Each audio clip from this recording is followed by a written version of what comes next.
Hi, Klaidia. Thank you for your email. You said that you need some help on how much detail is enough for the 50-mark questions, because you can't seem to see what enough detail is. Well, ultimately, in the 50-mark essay, you need to include, for a good mark, a wide-ranging and detailed answer. So that means that you need to cover lots of ideas, or a good number of ideas, to a good level of depth.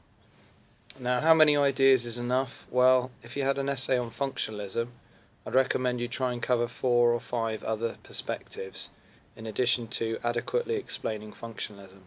So that means you've got to do enough explanation of functionalist key concepts like structure, culture, Durkheim's theory of anime, idea that crime can be beneficial, it provides jobs in the economy, Merton's view about structure and culture, the American dream, and so on, strain theory. You could go on to mention Cohen's subcultural theory and how it comes from the same starting point as Merton's, but kind of criticises it and builds on it. And then you might cover Marxist criticisms of functionalism. You might cover, feminism and the criticisms of functionalism. You might cover any more on this list, on the specification, which is online, ocr.org.uk, or just Google G673 specification. You could cover the interactionist criticisms of functionalism, left realist criticisms of functionalism, the right realist discussion of functionalism. That would be enough. You've also got neo-Marxism as well, but that could be part of your Marxism discussion. So if you think about that, you've got about 6 perspectives there. It's quite a lot. So in 45 minutes for that one essay, you've got to cover those perspectives in adequate detail. So as you can see, the amount of detail, what is enough detail? Well, for example, how would Merton explain the American dream? Alright, let me give you Cohen as an example, because that's one that I can say from the top of my head. So Cohen argues that subcultures are a result of status frustration. Working class males feel unable to achieve success through legitimate means like hard work and education. The reason for this is because they are culturally deprived. They lack the right norms and values to be successful in the middle class education system, so they don't measure up to the middle class measuring rod of the teachers' values. So they turn the values of society upside down. So those things that they cannot achieve, they wish to reject and rebel against. And that explains why instead of being punctual, they'd be late. Instead of behaving well, they would behave badly. Instead of doing work, they will avoid doing work. And this will provide them with status in the subculture, which is an alternative to the mainstream culture. And it's a response to the mainstream culture. So you can see that is an example of how I've explained one idea in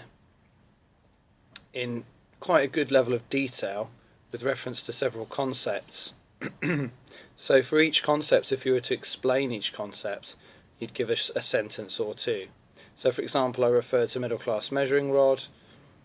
I showed I understood it, I think. I referred to punctuality and so on. So I think there's a sense that I understand middle class measuring rod. So you can see with each idea, with each perspective, you would want to explain the key concepts for each perspective. For each key concept, you want to give an adequate explanation, which might be a sentence or two. You might refer to studies like Cohen, key names, Durkheim, any data.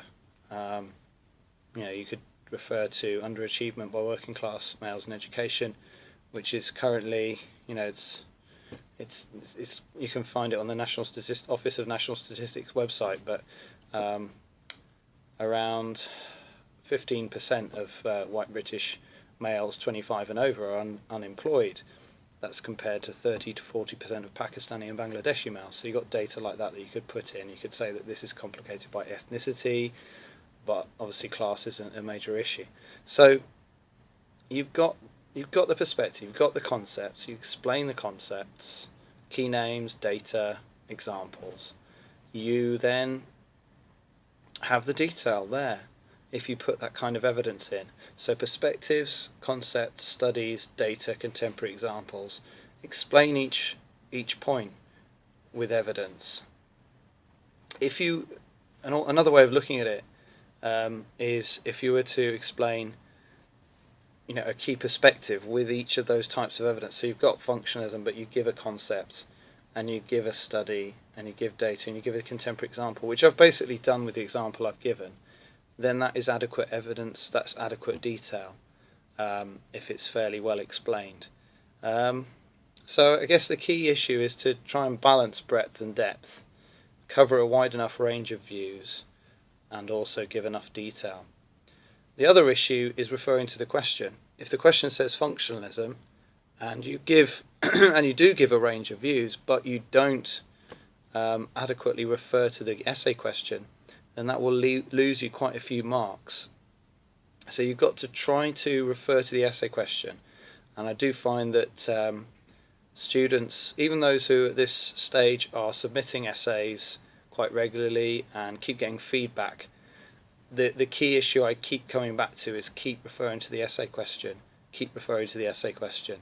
That is the most important thing, because if you don't do that, even if you refer to other views, you're simply juxtaposing, which means just setting alongside the key views in the essay that you've explained some other views and just explaining what they say instead, but you're not referring back to the main essay question. So let's give an example of that very briefly. So Marxists would criticise the functionalists for overplaying the idea of consensus and culture. They would argue the reason for the culture of society having an impact on individuals is due to the economic structure of society. They would argue, for example, Chambliss would argue that we have selfishness and greed as part of our culture in the mainstream society, not just within subcultures. This would show that Cohen's view about subcultures, cultural deprivation and inability to achieve ignores the way in which everyone across society is influenced by capitalist values of competitiveness, avarice, trying to accumulate wealth for yourself, and selfishness. This shows that functionalists have a more conservative view because they are more critical of individuals and communities more than society, whereas the Marxists take a more radical view. They're more critical of the wider society and structure than individuals and communities within it. Marxists will therefore criticise functionalists for being overly conservative in their explanation of crime and not being radical enough and critical enough of society. So in that section I've then gone on to evaluate functionalism with Marxism. I've shown some knowledge of Marxism, and I've shown that I can understand it in relation to the question.